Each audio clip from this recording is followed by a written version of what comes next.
né? O anúncio de Cristo é dirigido primeiro a Israel e vai estender-se a todos os homens, tá? Porque o reinado de nosso Senhor Jesus Cristo é um reinado messiânico, de serviço, de doação, de entrega, por amor, para o cumprimento da justiça. E todos são destinados a acolher. Todas as nações são destinadas a acolher o reino de Deus. Agora vejam que com isso aí eu faço é, uma, uma ressalva para poder distinguir a respeito daquilo que é e aquilo que não é verdadeiro ecumenismo que muitos falam por aí, tá? Então, veja que o rebanho de nosso Senhor Jesus Cristo é um só, não são vários, não são milhares. A igreja de nosso Senhor Jesus Cristo é uma só, não são vários, não são milhares. De forma que a verdadeira expressão da igreja autêntica do Cristo, Filho de Deus, nosso Senhor e Salvador, não admite, não comporta expressões, práticas ou formas religiosas que não estão no depósito da fé e que se façam presente na vida católica, ok? A igreja não pode ceder espaço de forma nenhuma para terreiro de macumba. A igreja católica não pode ceder o seu espaço litúrgico, as suas intermediações para rituais, para pastor, pastoras, mãe de santo, pai de santo, benzedor, benzedeira, macumbeiro, bruxa, bruxo, seja lá de que ordem for, não importa. Isso não é intolerância. Isso não é intolerância, eu não tenho medo de falar isto. Vocês são catequistas, tá? E precisamos discernir o que é a verdade. Não estamos afrontando, repugnando absolutamente seu ninguém.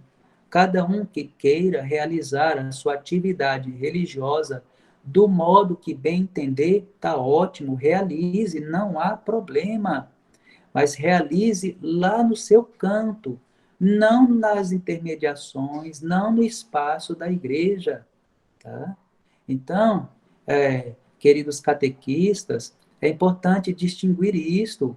A igreja de nosso Senhor Jesus Cristo é um só rebanho e todos são convidados a fazer parte. Quem quiser realizar alguma atividade dentro da igreja se torne católico.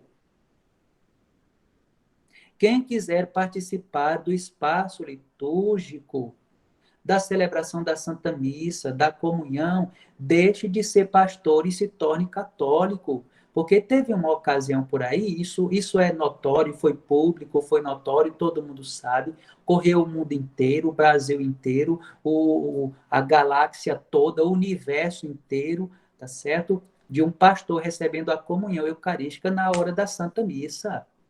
Isso é inaceitável. Quer receber a Eucaristia? Deixe de ser pastor e vire católico, certo? Quer frequentar a igreja, participar das atividades da igreja, das atividades pastorais, deixe de ser pai de santo e entre na igreja, seja católico. Agora, se não tem essa disposição da conversão, então fique lá no seu terreiro, cada um no seu canto, né? Quer se comportar como católico? Então se torne católico. É desse jeito. Então, cada coisa no seu lugar, né? Porque existem aqueles que são cabritos que serão colocados à esquerda e então aqueles que são colocados à direita, né? O reino de Deus é oferecido para todos os homens e mulheres. Agora, não quer dizer que todos abraçam ou abraçaram o reino de Deus. Vai fazer o quê? Né? E pelo fato devido não ter abraçado o reino de Deus, vai querer desfrutar das graças do reino de Deus? Aí não. Aí, aí não é questão do padre ou do bispo, não. É questão de Deus mesmo, do próprio Cristo Jesus, nosso Senhor. Não é isso? Então, essa é a ordem. Essa é a ordem natural das coisas, tá certo? Então, digamos assim, um filho que despreza os pais em casa, abandona os pais em casa, some no meio do mundo, não quer saber dos pais, não quer saber de nada, quer desfrutar do bom e do melhor dos pais, aí não dá, né? Então, quer pertencer ao reino dos céus, largue o mundo. Largue o mundo para pertencer ao reino de Deus. Quer desfrutar das coisas de Deus? Largue o mundo para ser merecedor. É desse jeito, né?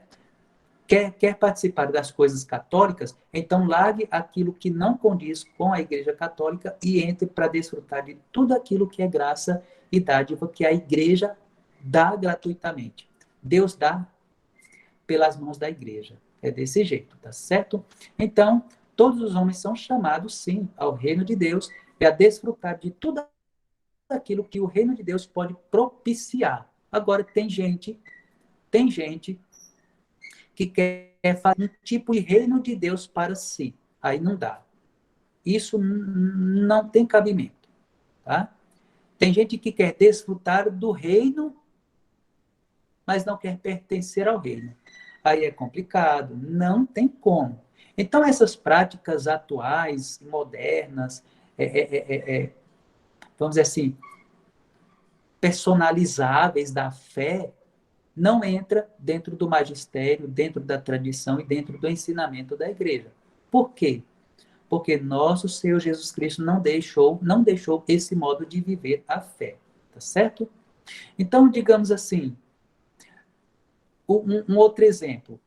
Quer receber todas as graças de Deus e continuar pertencendo ao mundo, ao demônio? Não tem como, né? Quer receber as bênçãos, as graças de Deus, a cura, a libertação. Quer receber os benefícios de Deus, mas não quer pertencer a Deus? Não tem como. É uma dicotomia, um paradoxo, é uma personalização da fé. Então, sendo assim, cada um pode criar a sua própria fé, o seu próprio estilo de vida religiosa para viver sem precisar de Deus. Mas Deus não trabalha assim, né? Então, tem os que são, todos nós fomos redimidos. Agora, nem todos querem viver a vida de redimidos, né? Querem receber das mãos de nosso Senhor Jesus Cristo, querem receber da igreja todos os benefícios, mas não querem pertencer a Jesus Cristo. Aí não dá, né? Mas o reino de Deus é para todos. Porém, é preciso que, pelo menos, queiram participar do reino de Deus, estar comprometido do reino de Deus. E para isso, o que é necessário? A conversão. Não tem, isso é cristológico. Isso é cristológico, não tem como participar do reino de Deus sem a conversão. Não adianta. Não tem como receber a Eucaristia se não for católico, apostólico, romano. Não tem como. Certo? Enfim. Então, fazendo esse parênteses, foi até um pouco longo, mas em todo caso vamos continuar, porque o reino de Deus também é para os pobres e pequenos, aqueles que nosso Senhor Jesus Cristo nos fala também, né? Então, o reino de Deus é para os pequeninos, porque esses têm simplicidade de coração, né? Eles têm prazer em ouvir sobre o reino de Deus, como também tem a abertura para acolhê-lo. Por que isto? Porque estes conseguem se identificar com o que está sendo oferecido. Uma vez identificando-se com aquilo que lhe é proposto, os pequeninos estarão abraçando. Então, esta é a diferença quando nosso Senhor Jesus Cristo, em sua oração, eu te louvo, ó Pai, porque revelastes este mistério aos pequeninos e ocultastes aos grandes, aos sábios entendidos. Por quê?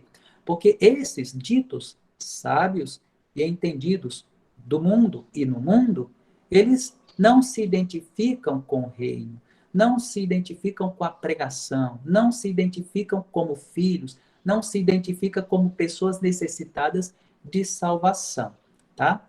Então, sendo assim, nosso Senhor Jesus Cristo propõe esse estado de pequenez, de pobreza, né? De despojamento, né? De abandono do mundo para poder abraçar essa condição de possuidores, né? De entrada no reino de Deus. Outra questão também é que nosso Senhor Jesus Cristo convida os pecadores para a mesa do reino, né? Então, ele veio não para chamar os justos, mas os pecadores. É capítulo 2 do Evangelho de São Marcos, tá? Então, vejam, ele convida a conversão, tá? Ele convida a conversão. É necessário se converter para pertencer e sentar-se à mesa, né? Quer comer tudo que tem na mesa, mas não quer se sentar à mesa. Aí não dá. Então é preciso se converter, sentar-se à mesa para desfrutar de todo aquele banquete oferecido por nosso Senhor Jesus Cristo, porque daí brota a verdadeira alegria e felicidade e plenitude. O modo como o Senhor Jesus Cristo faz esse chamado, faz esse anúncio, é por meio das parábolas, tá? Que é muito característico dos ensinamentos do Cristo Senhor, tá? Então, quando chama ao banquete do reino, ele exige uma opção radical, tá? É preciso dar tudo, deixar tudo, tá? Para poder abraçar todo esse convite que nosso Senhor Jesus Cristo nos oferece e que a sua presença, a presença do reino a presença do reino de Deus neste mundo é explicado, é ensinado por meio das parábolas, tá? E uma das condições para entrar no reino de Deus é tornar-se discípulo de nosso Senhor Jesus Cristo, abraçando a sua cruz de cada dia, tá? É claro que, diante disto, vem o conhecimento, conhecer os mistérios do reino dos céus. Para quê? Para não ficar de fora.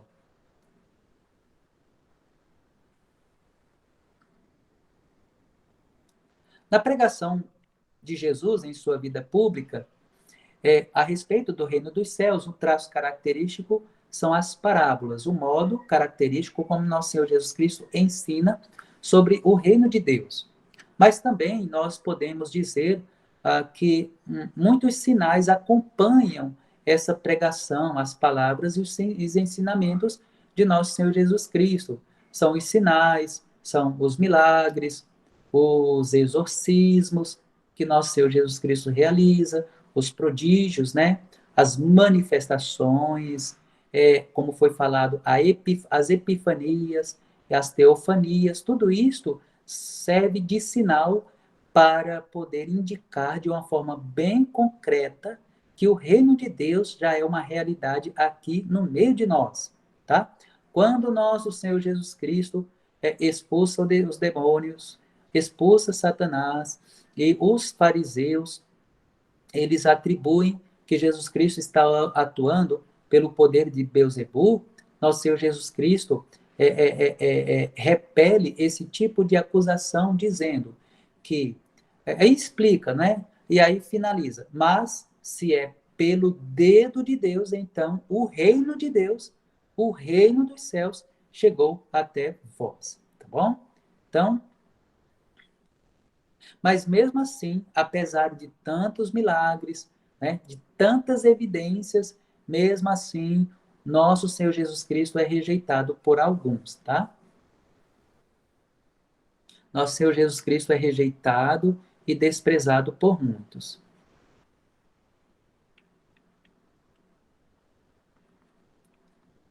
Ok? Nesta primeira parte aí, tá? Ainda sobre o reino de Deus. Por que estamos insistindo no reino de Deus?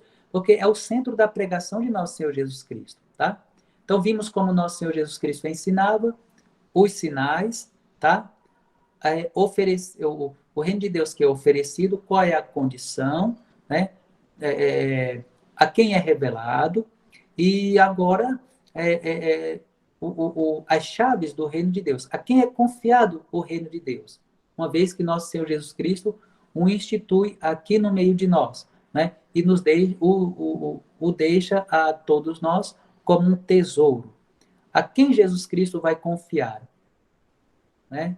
É simples a resposta. Jesus Cristo vai confiar a Pedro, porque as chaves do reino de Deus são confiadas a Pedro, tá? E aí a igreja é detentora, guardiã das chaves do reino de Deus, tá? Então, Pedro, por sua vez, ele é o chefe, cabeça dos apóstolos, digamos assim, né? É o príncipe dos apóstolos, que também é reconhecido como tal. E sobre Pedro, né, sobre a pedra apostólica, será edificada a igreja do Cristo Senhor. Isto é o capítulo 16 do Evangelho de São João. Né? Nosso Senhor Jesus Cristo edificando a sua igreja, confiando as chaves do reino dos céus e confiando também a Pedro uma autoridade muito particular. Né? É, lhe darei as chaves do reino dos céus. Tudo que ligares na terra, vejam só, é o capítulo 16 do Evangelho de São Mateus. A profissão solene de fé que Pedro faz e recebe de nosso Senhor Jesus Cristo esta autoridade muito específica, muito particular, que recebe as chaves do reino de Deus. Né? É o Cristo Senhor falando. Né? Dar-te-ei as chaves do reino dos céus. Tudo que ligares na terra será ligado nos céus. Tudo que desligares na terra será desligado nos céus, tá? Então, esse poder que Pedro recebe de nosso Senhor Jesus Cristo designa a autoridade para governar a casa de Deus. Ok? Esse poder com o qual nosso Senhor Jesus Cristo investe a Pedro é o poder de governar, conduzir a igreja, a casa de Deus. Né? No Evangelho de São João, no final do Evangelho, capítulo 21, nosso Senhor Jesus Cristo vai pedir a Pedro ali contas do seu amor, né? A ele mesmo, ao Cristo Senhor. Pedro, tu me amas? E aí, a resposta de Pedro, nosso Senhor Jesus Cristo: apacenta as minhas ovelhas. Então, por 3 vezes, o Cristo Senhor incumbe a Pedro a missão de governar a igreja, apacentar as ovelhas, ligar e desligar. Então, é a ligar e desligar, o poder de perdoar os pecados. Então, vejam, a autêntica igreja de Jesus Cristo, nosso Senhor, que tem um governo autêntico e participa do poder de nosso Senhor Jesus Cristo. Por isso se fundamenta que na igreja não é casa para qualquer um fazer o que bem entender. Nosso Senhor Jesus Cristo botou cabrito, boi, ovelha, pombo, cambista para fora do templo. Pode muito bem botar macumbeiro que está fazendo despacho dentro da igreja, como aconteceu aí na frente do presbitério, que um pessoal querendo fazer mandinga na frente do presbitério do altar do Santo Sacrifício. Né? É desse jeito, não tem conversa de jeito nenhum. A igreja, ela tem sua propriedade teológica, característica e fundamentalmente bíblica que atende uma questão é, é, é, é, divina e não mundana, tá certo? Então, a igreja acolhe a todos, mas não pode permitir que todos façam o que bem entender dentro da igreja, tá certo? Então, é assim, nosso Senhor Jesus Cristo confia a Pedro a chave do reino dos céus, edifica a sua igreja sobre a pedra apostólica, dá à igreja, por meio de Pedro, o poder de perdoar os pecados e também de governar a igreja, apacentar as ovelhas. Então, a igreja tem a autoridade e o poder que nosso Senhor Jesus Cristo mesmo lhe dá. É vontade de Deus, é vontade do divino mestre, do Cristo, filho do Deus vivo e verdadeiro, tá? Bom, então ainda na vida pública de nosso Senhor Jesus Cristo, passada esta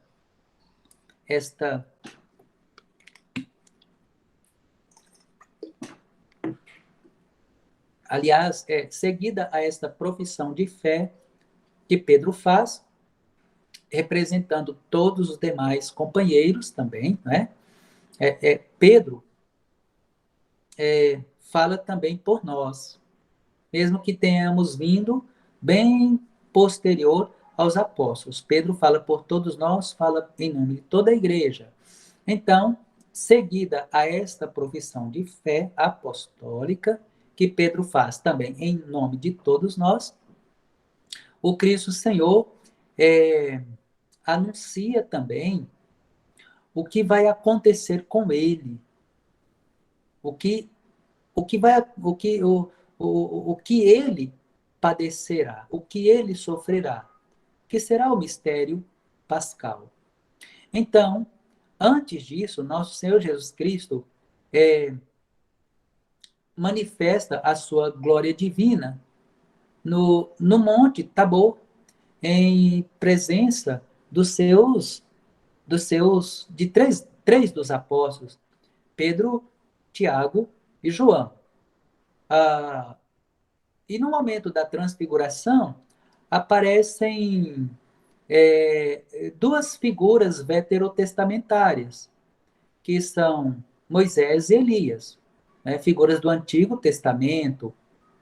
Moisés, por um lado, representa toda a lei, os mandamentos e a lei e a aliança entre Deus e o povo de Israel.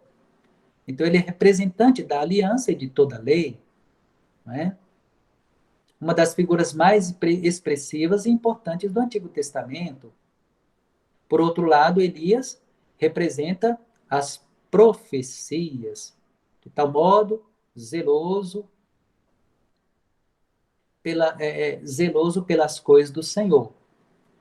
Elias representa a lei, representa os profetas, tá? Estes aparecem com nosso Senhor Jesus Cristo e conversam sobre o Cristo, o que lhe vai acontecer, a paixão, né? A paixão redentora, o sofrimento. Então, o momento da transfiguração de nosso Senhor Jesus Cristo também, aliás, é uma prefiguração do seu sofrimento. Por quê? Antes do Cristo chegará a glória definitiva, ele precisará passar pela cruz. E mais uma vez, a voz do céu aparece. A voz do céu aparece. Eis o meu filho amado, no qual ponho toda a minha complacência, escutai o que ele diz. Então, ali, naquele momento, há uma teofania, uma manifestação de Deus. Então, vocês percebem que no relato do Evangelho, capítulo 24 do Evangelho de São Lucas, não é isso?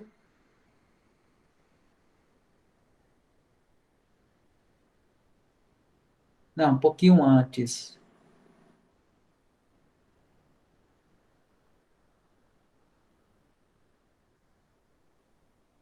Capítulo nove do Evangelho de São Lucas, que é a transfiguração.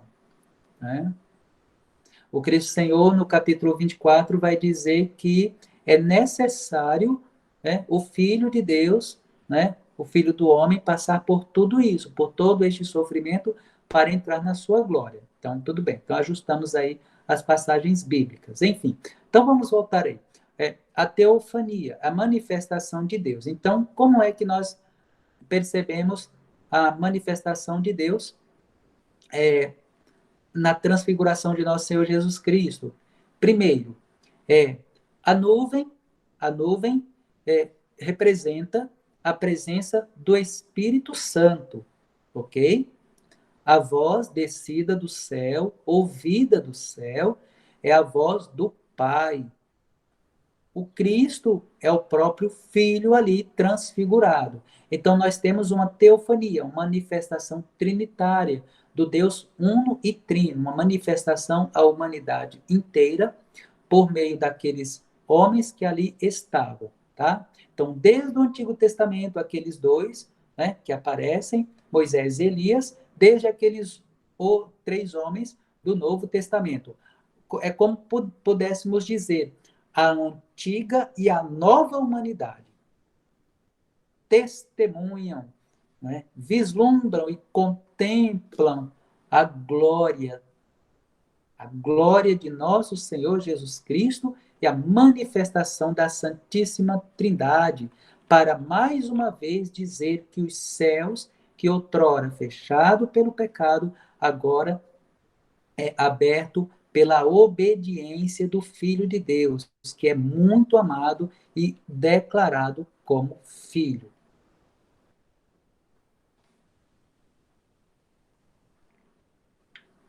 Ok? Tranquilo até aí? Está muito complicado? Está bem? Bom, então, é importante que, que tenha essa ligação, esse vínculo entre a transfiguração e o que virá a acontecer posteriormente a este evento, tá? Que aí nosso Senhor Jesus Cristo começa a anunciar, aliás, continua, desculpem, começa não, continuam, desculpem, continua a anunciar o que vai acontecer com ele, ou seja, o que o aguarda em Jerusalém. Jesus Cristo, por 3 vezes, anuncia o seu sofrimento. É necessário que o Filho do Homem vá a Jerusalém. Lá ele será entregue nas mãos dos pecadores. Será entregue para ser crucificado, vai morrer, vai ser morto, mas ressuscitará ao terceiro dia. Tá? Este anúncio do sofrimento e do mistério pascal de Jesus, ele está vinculado à sua transfiguração, tá certo? Porque, como nos diz no capítulo 24 do Evangelho de São Lucas, é necessário o Filho do Homem sofrer tudo isto para entrar na sua glória. E tudo que Jesus Cristo sofre, o anúncio que faz da sua paixão redentora, do seu sofrimento, da sua crucificação, da sua paixão, também faz memória, recordando o martírio dos profetas antigos que foram perseguidos, até João Batista. O martírio, a perseguição dos profetas do Antigo e do Novo Testamento, que é a abertura do Novo Testamento com João Batista, que é o último considerado, né? Considerado o último dos profetas. Então, é necessário que Jesus seja, assim como os outros profetas, ele encontre a sua cruz, encontre o seu sofrimento e a sua paixão em Jerusalém, porque os profetas eles foram perseguidos na cidade de Jerusalém. Então, para fazer vínculo com essa condição de profeta, e no caso, o profeta verdadeiro, ou, aliás, o profeta de todos os profetas, Jesus se encontre em Jerusalém, né? Para o momento definitivo do seu mistério pascal, tá? E todo o desejo que Jesus Cristo tem é que Jerusalém seja salva, acolha o Messias, tá? Então, Jesus Cristo chora, lamenta sobre Jerusalém, tá? Capítulo 19 do Evangelho de São Lucas nos fala sobre esse lamento que Jesus Cristo lança sobre Jerusalém. Né? Se tivesses conhecido aquilo ou aquele que pode te trazer a paz, né? Mas isso agora está oculto aos teus olhos. E aquela famosa passagem, né? Muito bem conhecida, Jerusalém, Jerusalém, que mata e persegue os profetas. Né? Quantas vezes eu quis acolher, guardá-la como uma galinha recolhe, né, os seus pintinhos debaixo de suas asas. Né? Capítulo 23 do Evangelho de São Mateus. Tá? Então, é esse o desejo profundo, intenso que nosso Senhor Jesus Cristo tem sobre Jerusalém. Tá? E aí segue os passos do Cristo subindo a Jerusalém. Então, tudo isso são, é, é, são características, é, são, são coisas da vida pública de Jesus, tá? Então, o Cristo sobe para Jerusalém. Já estamos indo em direção ao mistério pascal do Cristo Senhor, tá? Então, o Cristo sobe a Jerusalém. Lá, a famosa entrada messiânica de Jesus em Jerusalém, sentado no jumentinho e aclamado, né, na cidade como filho de Davi. Bendito o que vem em nome do Senhor, né? Hosana nas alturas, tá? É o Rei da Glória. Então, tudo isso já era predito no Antigo Testamento. Mas vocês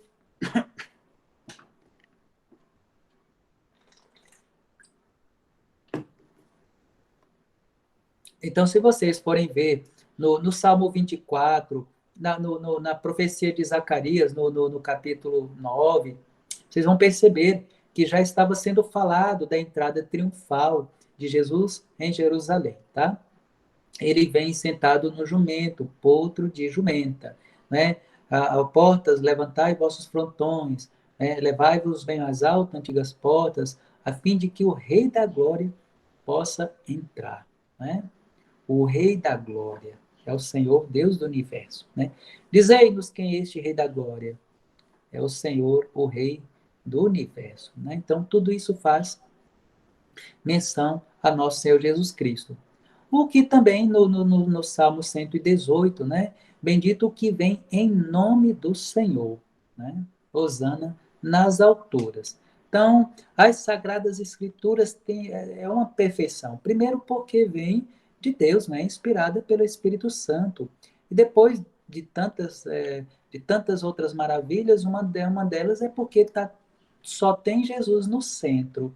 Né? É só Jesus no centro das Sagradas Escrituras mesmo. Isso é muito belo, isso é muito, muito bonito de se ver, né? De se estudar, de rezar sobre, né? Tudo, sobre tudo isto.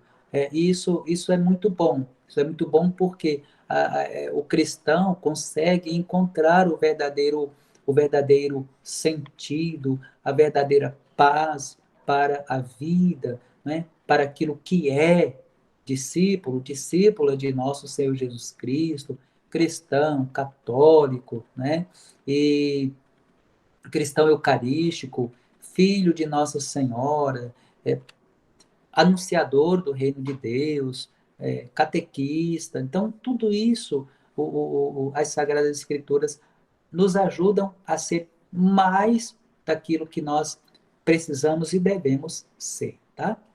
Bom, então, aí já Jesus Cristo, dentro desse momento que estamos vendo podemos dizer, na pregação, na formação, enfim, nós já vemos Jesus Cristo dentro das portas de Jerusalém, tá?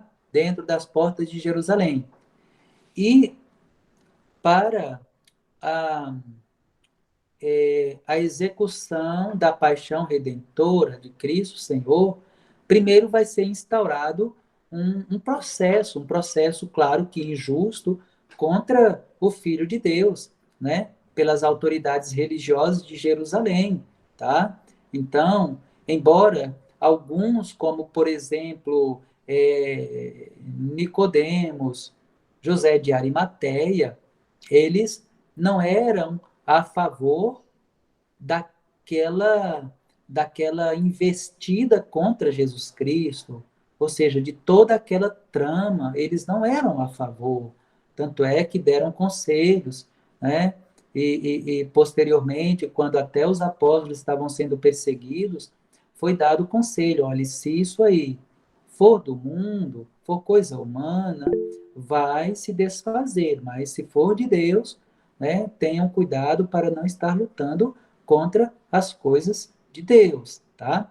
Bom, então, nem todas as autoridades, nem todos aqueles representantes judaicos de Israel foram a favor, né?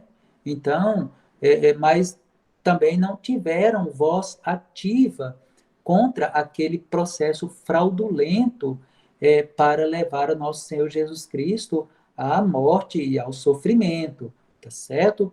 Enfim, então é instaurado um processo contra nosso Senhor Jesus Cristo, tá? E para levá-lo à morte, tá? E diante disso, nós vemos que tudo isto vai se cumprindo os desígnios de Deus. Não que Deus tenha tido o desejo da morte de seu filho, não, de jeito nenhum, nunca isto, tá? E o que Deus quis foi a salvação de todo o gênero humano através de seu filho amado, nosso Senhor Jesus Cristo. Mas se as pessoas, estes que levaram Jesus à morte, se essas pessoas decidiram por isto, Deus tirou da morte de seu filho a nossa salvação, tá? Padre, mas se não fosse através da morte de Jesus Cristo, Deus tiraria a salvação de outra forma? Claro que tiraria. Claro que tiraria a salvação de outra forma, tá? Não da morte, mas da vida. Também, claro, também sim. Mas as pessoas optaram por crucificar e matar nosso Senhor Jesus Cristo. Tanto é que Deus não queria a morte de seu filho, que o Cristo Senhor voltou à vida, né? Isso é muito importante também, tá? Mas então, por que nosso Senhor Jesus Cristo morreu? Porque as pessoas assim quiseram, não que Deus tenha desejado, mas porque as pessoas assim quiseram, até mesmo dentre dentre os representantes no Sinédrio, fala de uma forma profética, né? É mais interessante que um só morra, né, pela nação do que todos, desse jeito, né?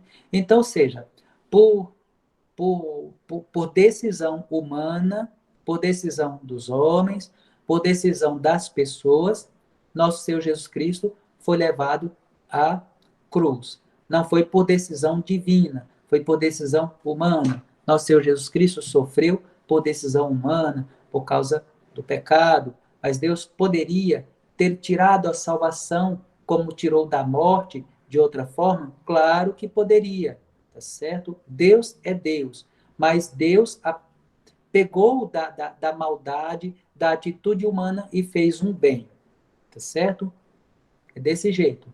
Porque Deus pega as coisas do homem que faz tanta maldade e conserta, né? E conserta. De um mal, Deus faz um bem tão grandioso, né? De um mal, Deus é capaz de tirar um bem infinitamente maior. Tudo bem? Então, começa a acontecer o processo fraudulento contra nosso Senhor Jesus Cristo, tá?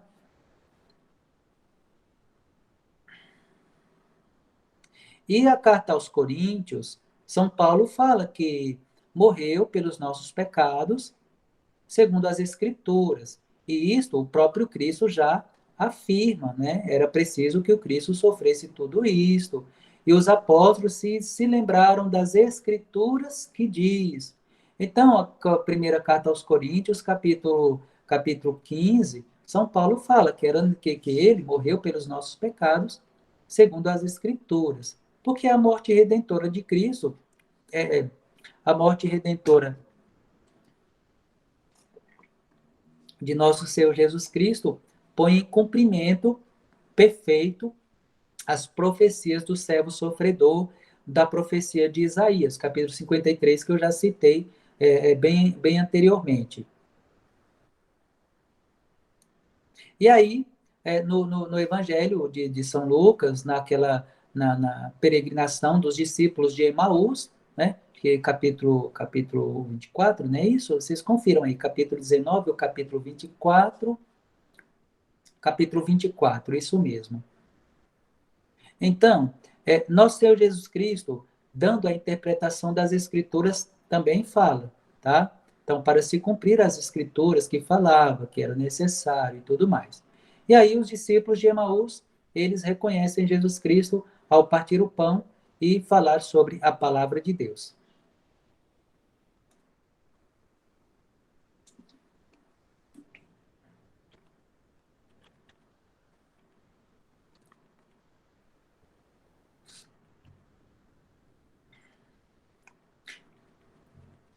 Bom, então, ainda sobre o mistério pascal de nosso Senhor Jesus Cristo, o próprio Filho de Deus, o Cristo Senhor, descido do céu, assume para si, para a sua vida, a dimensão de entrega, oferecendo a si mesmo ao Pai pelos nossos pecados, tá? E o Cristo Senhor está disposto a ir até as últimas consequências em cumprimento da vontade de Deus. Tanto é que no capítulo 4 do Evangelho de São João, em diálogo com a samaritana e a chegada dos seus discípulos, né? Quando trazem alimento para Jesus, o próprio Cristo Senhor fala: o meu alimento é fazer a vontade daquele que me enviou e realizar a sua obra. Então, portanto, o sacrifício de nosso Senhor Jesus Cristo pelos pecados do mundo inteiro é uma verdadeira e profunda expressão da comunhão de amor que o Cristo, o Filho, tem para com o Pai, tá? E o Evangelho de São João, no capítulo 10, nos fala, o próprio Jesus Cristo nos fala, né? O Pai me ama porque eu dou a minha vida. Olha só, isso é muito bonito. É o capítulo 10 do Evangelho de São João, né? O Pai me ama porque eu dou a minha vida. E ainda, posteriormente, vai dizer que o mundo tem que saber que eu amo o Pai e procedo como o Pai me ordenou. Tá certo?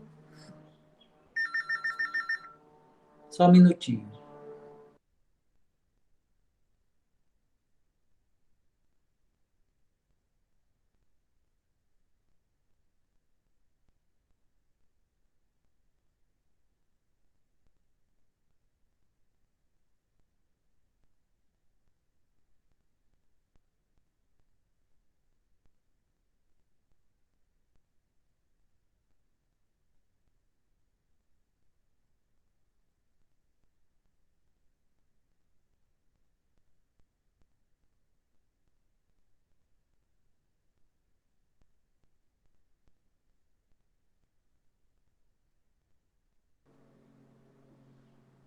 Ok? Tudo certo?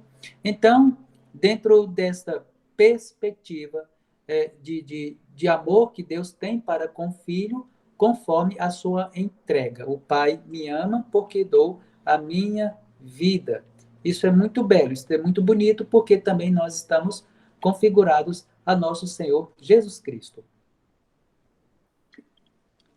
Lembram-se que no início da vida pública de nosso Senhor Jesus Cristo, João o aponta como o Cordeiro de Deus que tira o pecado do mundo. Então, o Cristo Senhor aceita a sua condição também de servo sofredor, aquele que vai realizar, por meio da sua crucificação, morte e ressurreição, a salvação do mundo inteiro, renovando todas as coisas, sendo obediente, tá? Tendo obediência a Deus, né? E se submetendo à vontade do Pai, fazendo da vontade mesma de Deus o seu próprio alimento.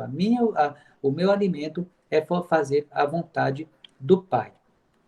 Então, nosso Senhor Jesus Cristo nos ensina a obedecer à vontade de Deus a nos submetermos a Deus, muitas vezes nós resistimos a fazer a vontade de Deus. Muitas vezes não queremos obedecer a Deus, muitas vezes não queremos obedecer à igreja, os mandamentos, as orientações, os ensinamentos do magistério da igreja. Não é assim, tá? Então, uma vez desobedecendo o que a igreja nos fala em matéria de fé, de moral, de ética e outras de doutrina, uma vez desobedecendo aliás, desobedecendo a voz da igreja, é desobediência à voz do Pai e à voz do Filho também, tá certo? Então, essa entrega de nós, o Senhor Jesus Cristo, se expressa na Santa Ceia, tá? Por quê? É uma entrega de si, não de outro. Jesus Cristo não entrega outra pessoa, alguém, ele entrega a si mesmo. Então, é esse ato de entrega que agrada ao Pai, né? E o Pai põe a toda a sua complacência, a sua satisfação, o seu bem-querer no seu Filho amado. Mas isso pode acontecer na nossa vida? Mas é claro, claro, Deus se compraz, Deus vamos dizer assim, Deus se alegra, Deus sente satisfação na vida de uma filha, de um filho obediente, né? Deus sente isso, né? Na vida daqueles que estão dispostos a fazer em tudo a vontade do Pai, tá? Então, o Cristo Senhor, na Santa Ceia, expressa o seu ato de entrega, de oblação,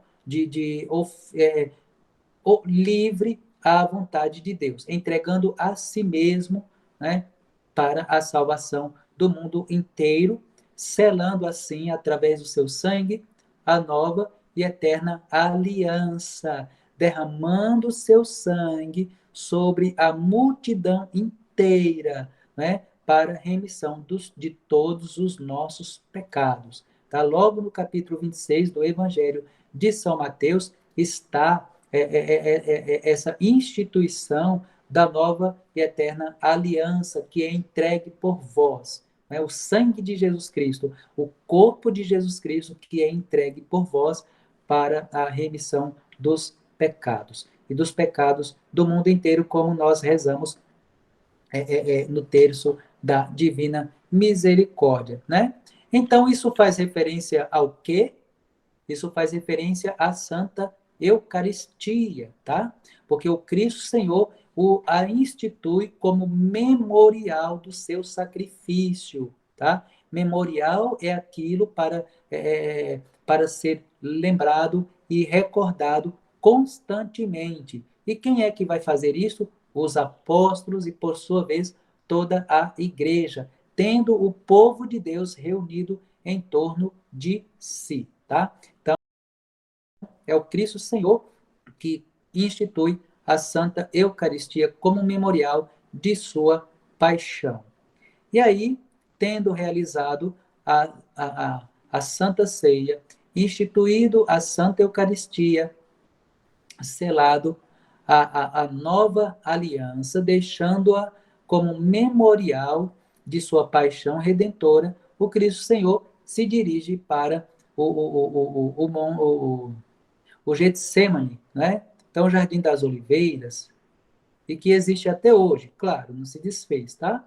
Então, nosso Senhor Jesus Cristo vai para aquele momento de agonia, de oração, né? De súplica a Deus, tá?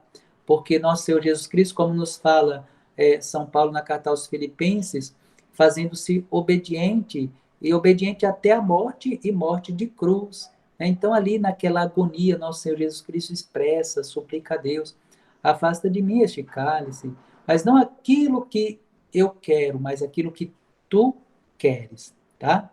Povo amado de Deus, só um minutinho, tá? Uns 5 minutos, 3 minutinhos, tá? Só um minuto.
Ok? Vamos lá, continuando para terminar. Para terminarmos. Bom, então, ainda em se tratando do mistério pascal, redentor de nosso Senhor Jesus Cristo, primeiro, a morte de Cristo é ao mesmo tempo o sacrifício pascal, né? E este sacrifício pascal realiza a redenção definitiva dos homens, tá? Da humanidade inteira. É um sacrifício definitivo, diferentemente daqueles sacrifícios antigos que é, tinham uma simbologia, mas não eram capazes de perdoar os pecados, tá? Então, os sacrifícios antigos de animais, etc., etc., por meio de sangue de animais, então eles não tinham essa capacidade de realizar o que o sangue de nosso Senhor Jesus Cristo realizou, que foi a salvação, a redenção definitiva de todo o gênero humano, tá? Então, o sacrifício de Jesus Cristo é oblação, é entrega, é doação da própria vida ao Pai pelo Espírito Santo, para poder reparar a desobediência da humanidade inteira. Então, todos os sacrifícios antigos, eles foram levados à perfeição pelo sacrifício de nosso Senhor Jesus Cristo, né? Que é um sacrifício definitivo no madeiro da cruz. Então, é uma expressão perfeita de amor a Deus até o fim, por amor à humanidade também, tá? Então, o Cristo Senhor entrega a sua vida para a nossa salvação, derramando sobre a multidão inteira o seu sangue para expiação dos nossos pecados. De modo que todos nós, cristãos, fazemos parte, ou seja, participamos do sacrifício de Jesus Cristo, tá? Primeiro, a cruz é o único sacrifício de Cristo, tá? Entre Deus e os homens, né? E ele une, o Cristo Senhor, une a humanidade inteira ao seu sacrifício. Quando chama os seus discípulos a tomarem sobre si a sua cruz, tá? Muitas vezes as pessoas costumam, assim, entender esta parte de tomar sobre si a sua cruz e segui-lo, no sentido da cruz enquanto sofrimento. Não pode ser só isto, tá? É, é preciso que o Cristo, o Filho do Homem, sofra para entrar na sua glória. Da mesma forma, são os passos de cada um de nós, de toda a igreja, de todo o povo de Deus. É preciso estarmos unidos a Cristo sofredor para entrar na sua glória também, é claro. Mas é importante saber que a cruz, ela não é somente instrumento de sofrimento, ela é principalmente instrumento de salvação. Então, quando o Cristo convida os discípulos a tomarem sobre si a sua cruz e segui-lo, está colocando essas condições, tá?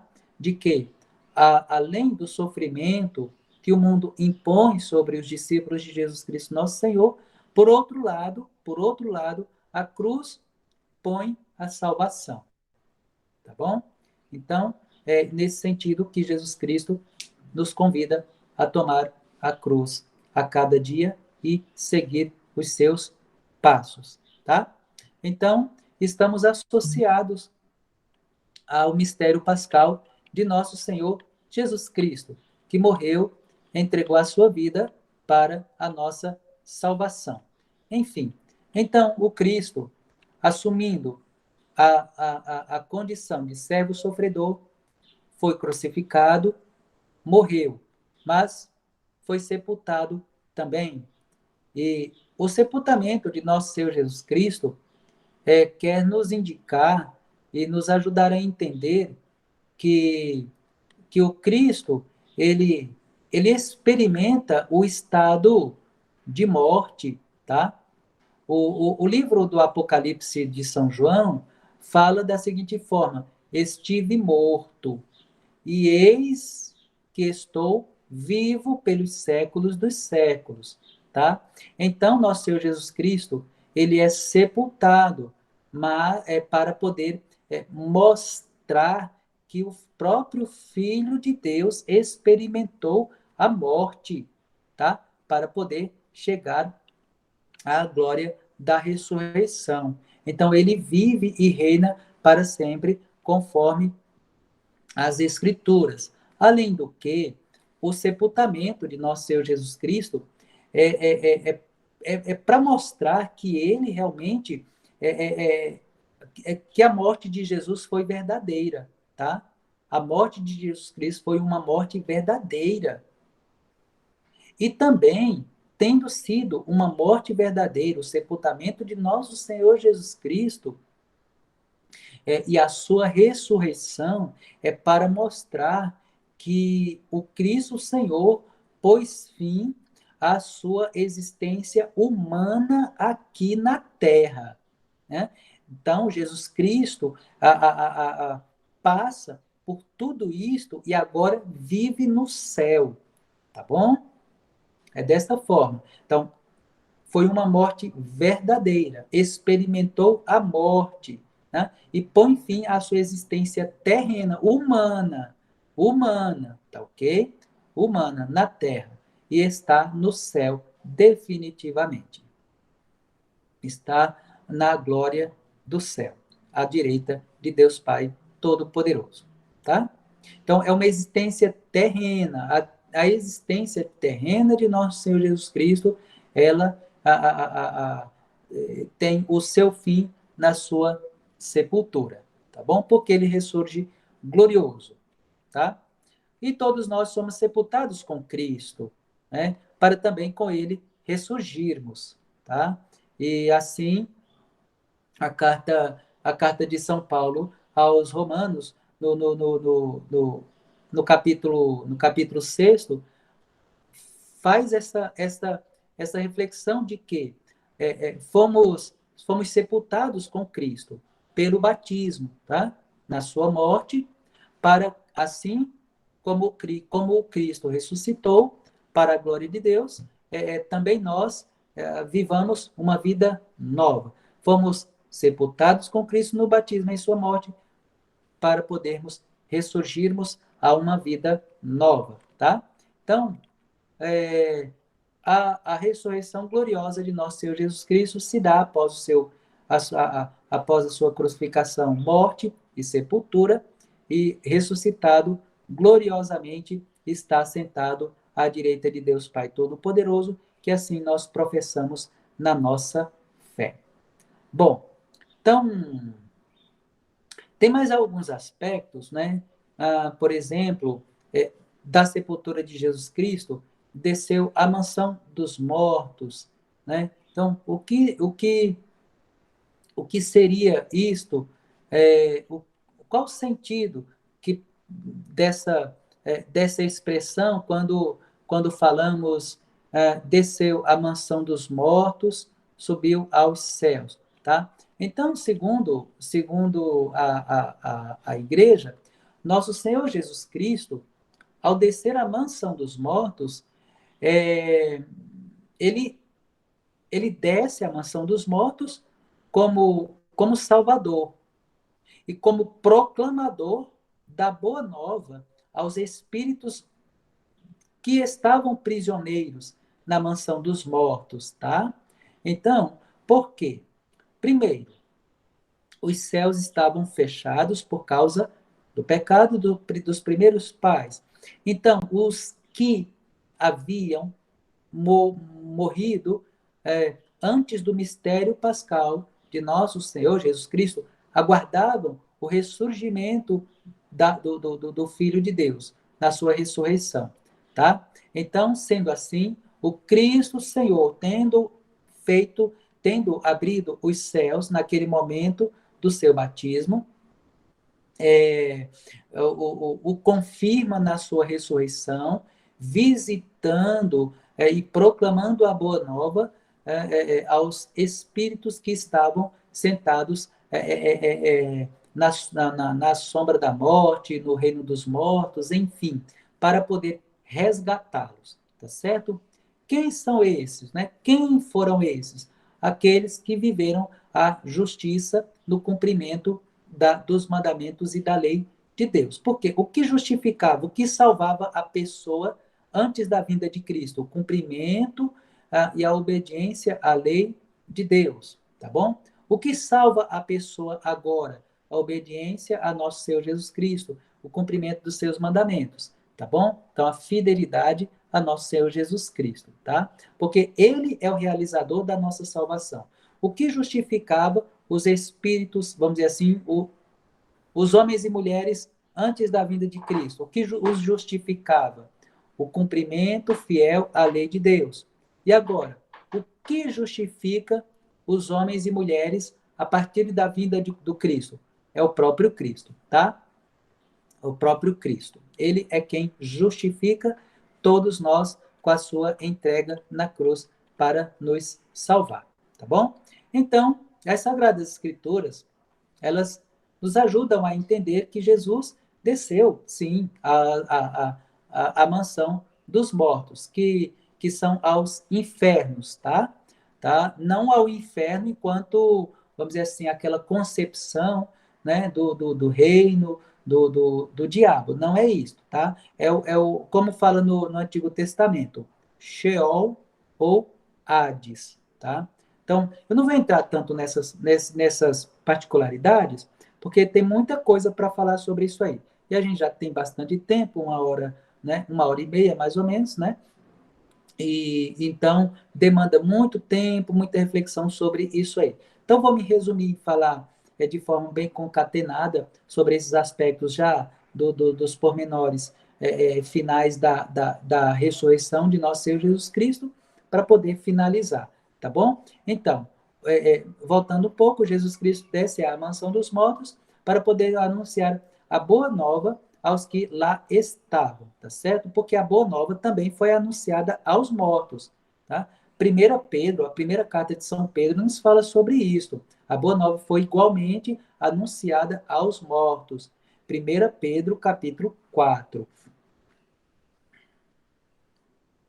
Porque também os que haviam morrido tinham essa necessidade de ouvir do Filho de Deus a proclamação do Evangelho. Então, os próprios lábios de Jesus Cristo anunciaram aos mortos a boa nova do reino, tá? Então, e porque antes de voltar à glória do céu, é como que fosse a última fase da missão messiânica de Jesus, tá?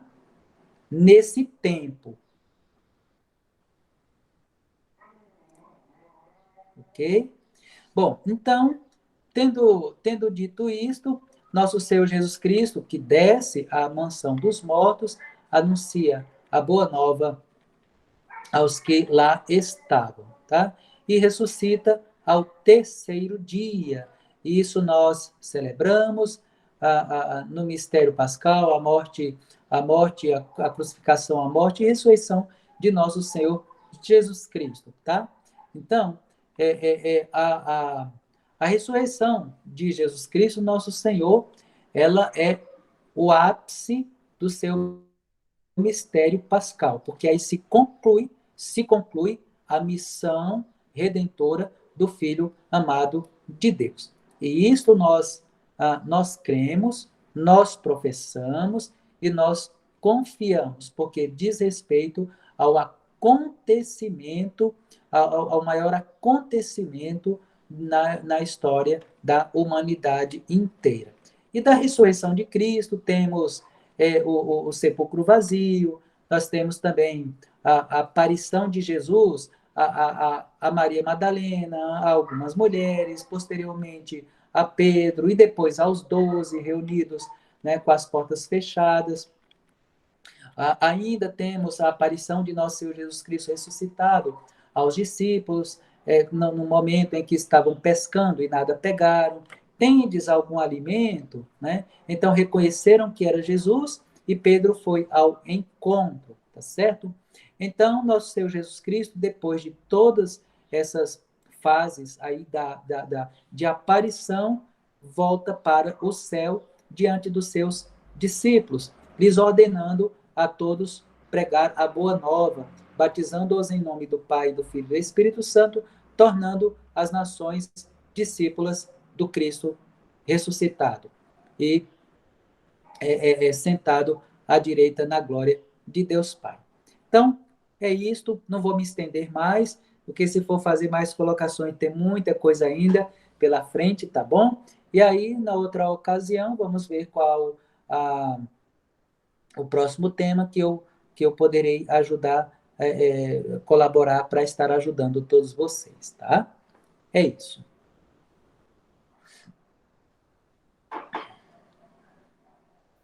Padre, muito obrigada, viu? Foi maravilhoso. Anotei um monte de coisa aqui. Muito bom, muito bom. Tá Muito certo. obrigada pela sua generosidade, pela sua dedicação, tá bom? Vou pedir para o pessoal rezar comigo, uma Ave Maria, para Deus sempre estar, né, renovando o seu dom, o seu zelo pelas coisas do Pai, tá bom? Então vamos lá, pessoal, vamos rezar, tá? Uma Ave Maria pelo Pai, em agradecimento. Em nome do Pai, do Filho e do Espírito Santo, amém. Ave Maria,